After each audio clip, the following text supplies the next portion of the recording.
Hey everyone, it's Kellen Brauer from RacerX, back again with another race examination video from Arlington 1, where we're going to talk about the 450 main event start, first of which Cooper Webb starts second, but immediately shuffles Dean Wilson out of the way to take the race lead, and he would be gone. But I wanted to highlight Ken Roczen's start of the main event because he actually had 13th gate pick lined up in between Wilson and Plessinger, and apparently this gate wasn't selected because there was a big divot right out of the gate, and Roczen's front tire hits it almost immediately, and it completely bogs him down out of the start line. So obviously gate pick was crucial in this main event, and Roczen did not get a good start because of that gate pick.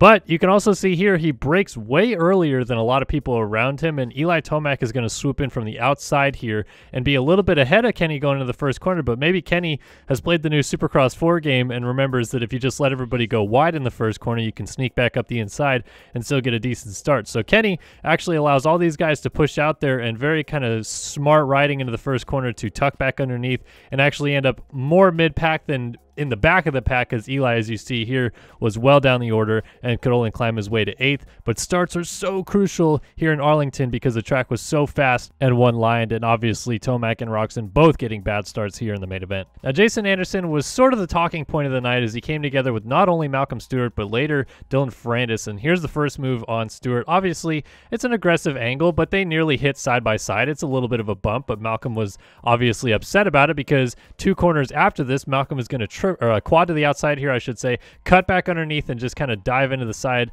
of Anderson's bike. Now, you could say this was an accident. Maybe Malcolm was trying to cut the corner a little bit harder and got on the gas a little bit, but by the time you could see here, he's still on the gas right about there, so he's clearly going right into the side of Anderson, and in the end it hurts him more than anything because he goes off the side of the track. He would remount though and charge his way back up to 14th place, but the Ferrandis move was a little bit different, obviously, because this resulted in Ferrandis going down right away and not having a chance to get back at Anderson, and it was really just, it looked like a straight up takeout when you saw it live, but if you actually slow it down and watch it again, Anderson, as he comes up the inside here, it's an aggressive angle again, not too aggressive, but Ferrandis didn't see it coming at all, so when he cuts down, he gets completely caught up on Anderson's outside here, and his foot gets stuck on his swing arm and then eventually his rear wheel, so he can't offset his balance there and kind of plant his foot and try to keep himself up. So it really comes down to Ferrandis' foot just getting caught there, and you can see it's still caught on the side of the bike after he goes down. Unfortunate for Ferrandis, but really just an aggressive move there from Anderson in the end of it.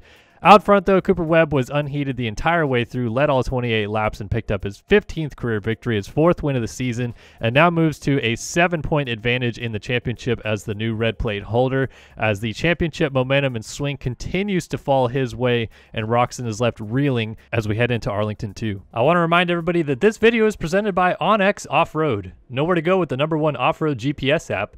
Access 400,000 plus miles of trails and roads, open dates, and public lands. Download the OnX Off-Road app today.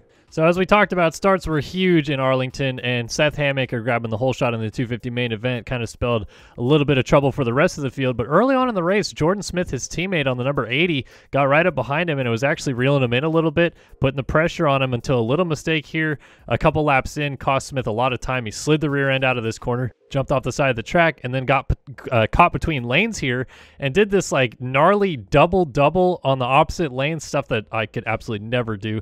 But here he is, so a little slide out, just a little rear end kick there. Then he gets caught in the tough blocks, caught in between a couple tough blocks there. So he's like, what do I do now? And then look at this, just decides I'll just use the triple takeoff to double down to the backside of the opposite lane jump, and then the next, that's the back of the Dragon's back right there that he's jumping off to land on the backside of that triple. Gnarly stuff out of Jordon Smith, but unfortunately it'd go from bad to worse a couple laps later when he has this big crash right in front of Cameron McAdoo, which was basically just his front wheel sliding all the way up the jump face and causing him to go down.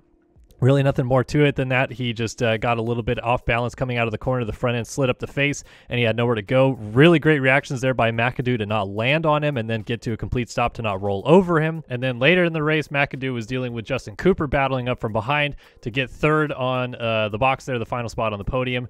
So him and Cooper go into a little bit of a battle here. Cat and mouse game over the Supercross triple. McAdoo is going to check up and cut back underneath. Cooper, push him all the way to the top of the berm, and then take the spot back, and that battle will continue. But I want to give a little bit of props here to Cedric Supercross, who, coming over the triple here, if he's not paying attention to McAdoo cutting back underneath, I mean, he could run right into the back of these two as they're playing the cat and mouse game here. But the experienced racer that he is, he gets on the brakes hard, lets them do their thing, and stays out of the way. That was very close to getting McAdoo T-boned by Supercross, but in the end, McAdoo able to complete the pass. And then Cooper on the last lap of the race going to try to quad up the inside of McAdoo here, but he eventually lays it down. And this here basically was, again, just kind of the same thing that we saw out of Smith. Tricky, slippery dirt. His front end starts tucking on the way in, so he grabs a footful of rear brake and slides it into the corner. But a nice job not to get too hurt there or obviously plow into McAdoo, and he was able to remount and finish fourth and only lose a couple points.